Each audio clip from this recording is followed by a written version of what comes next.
I've been asked one question. Why is fabric so expensive?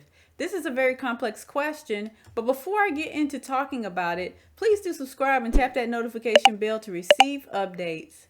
First, fabric is expensive because of the types of fabric that crafters tend to buy. There are three basic types of fabrics. First, you have your animal-based ones, then you have your plant-derived ones, and then last but not least, your synthetics, which are all man-made.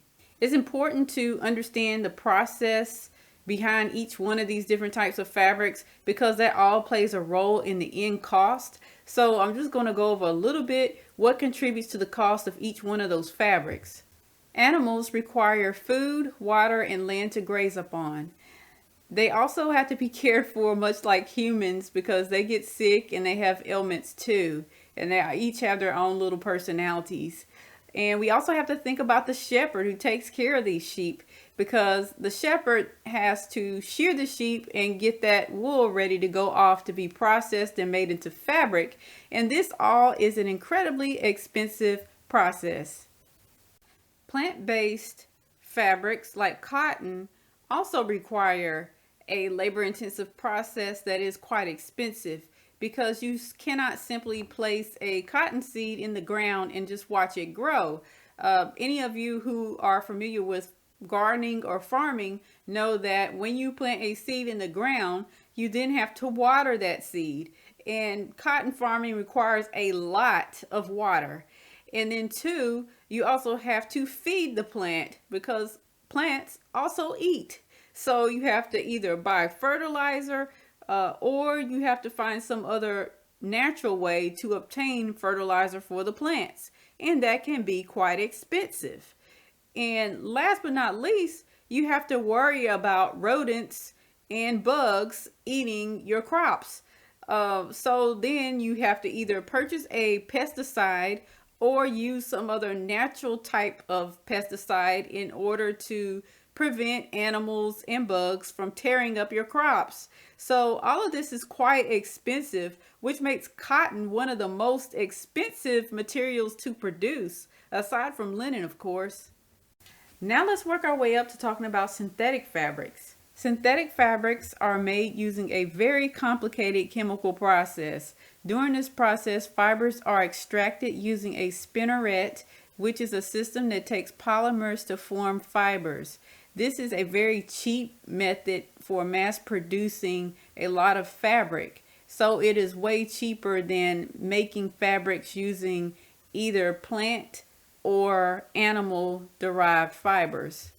As you might guess, manufacturers lean towards using synthetic fabrics instead of using the more natural fabrics. If they do use natural materials, then it's usually mixed with a synthetic fiber in order to reduce cost. Crafters have the tendency to want to use natural fabrics because they are healthier and better for the environment. Synthetic fabrics do not break down very well, so they end up in our waterways and landfills, which is why a lot of crafters tend to shy away from using it. Likewise, a lot of synthetic fabrics actually are not good for our health because they are made up of so many chemicals, and those chemicals go against our skin, which is the largest organ in the human body, by the way. And also, natural fabrics are very good for you because linen, for example, was used for years in hospitals because it fights bacteria and supports natural stages of wound healing. In addition to this, linen has a very high frequency, so when it is against your body, it can promote good health. All this talk about the environment and health sounds very, very good, but it comes with a price because natural fabric is hella expensive.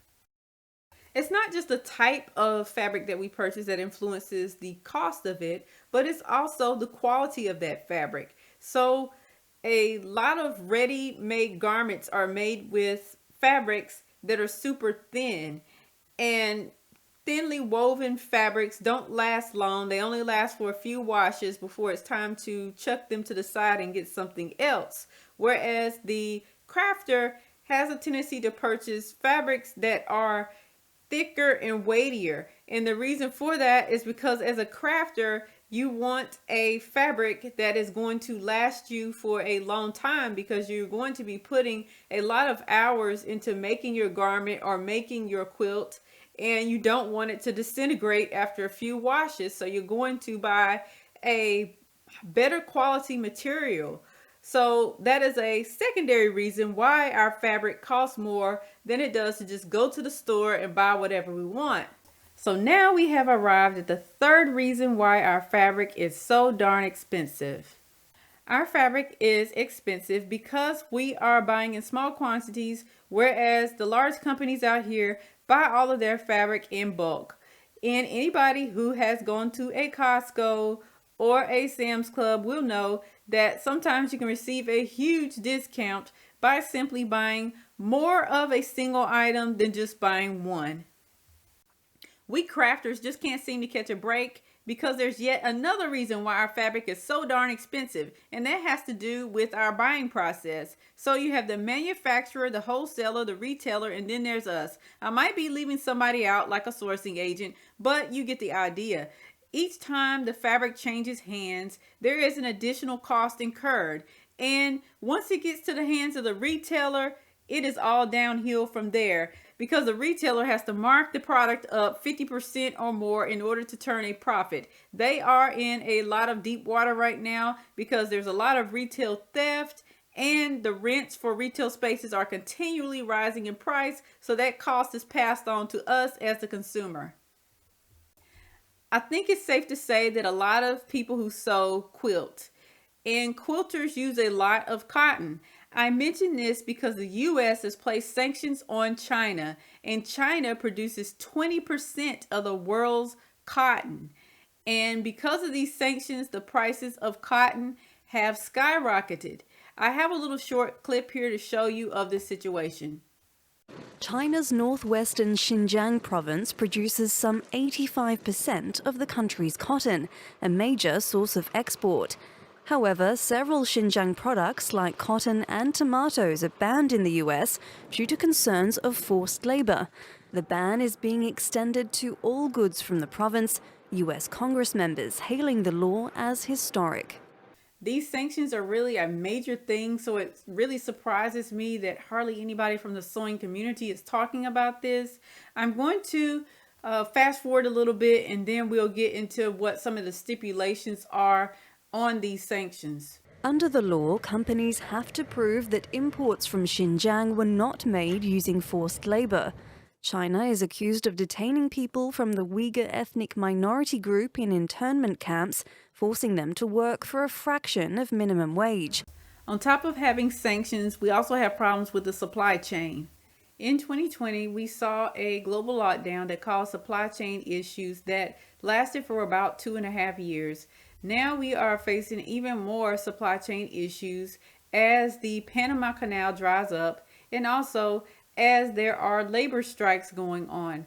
I am going to show you two different clips, one about the labor strike and another about the Panama Canal. Let's take a look.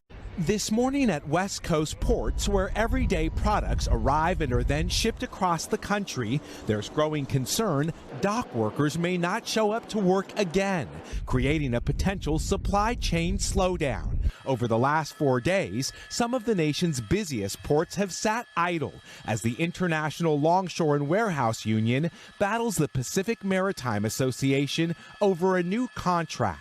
As you can see, this report came out back in June. However, these sorts of issues do not fix themselves overnight, so it's likely to be something that we will be facing for quite some time.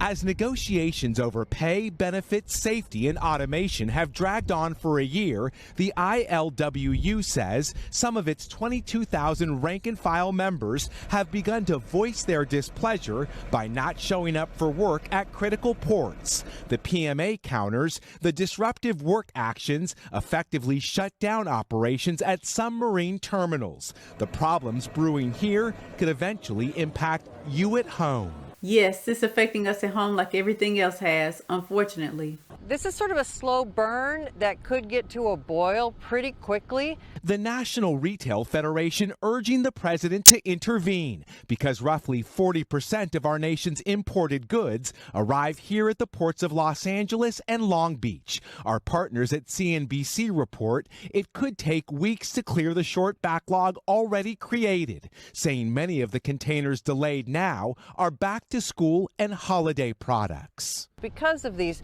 slowdowns or dock workers not showing up, that causes delays in getting those goods into stores, and that costs extra money. And at some point, those extra costs could be passed on to consumers. Well, I needn't say any more because she said it all. The more problems that we have, the more money that it costs. So now let's go and take a look at something else that's going to cost consumers money, and that is the drying up of the Panama Canal. Let's take a look at this short little clip. There's a traffic jam outside of the Panama Canal. Massive cargo ships sitting idle as low water levels slow the flow of goods through this critical waterway. We have vessels waiting outside for almost 3 weeks. Time is money. Time is money. Antonio Dominguez is a managing director of shipping giant Maersk. He's worried about the severe drought that's drying up the lakes that feed the canal. The number of vessels allowed through each day has been cut from 36 to 32. And some ships are forced to carry up to 40% less cargo so they don't hit bottom. I do wonder if the problems with the Panama Canal are a seasonal issue or if it's going to be a long-term thing. Either way, the drying up of the Panama Canal, along with rising gas prices and the devaluing of the US dollar, which is causing a ton of inflation, are all things that contribute to the very high prices that we're seeing when we buy fabric. This is by far the most depressing video that I have ever recorded, but what say you? Do you think that there is an end in sight to all of these price increases, or do you simply think that we're just going to continue to see rising costs? Thanks for watching. Please like, comment, and subscribe to receive more sewing related content. Peace.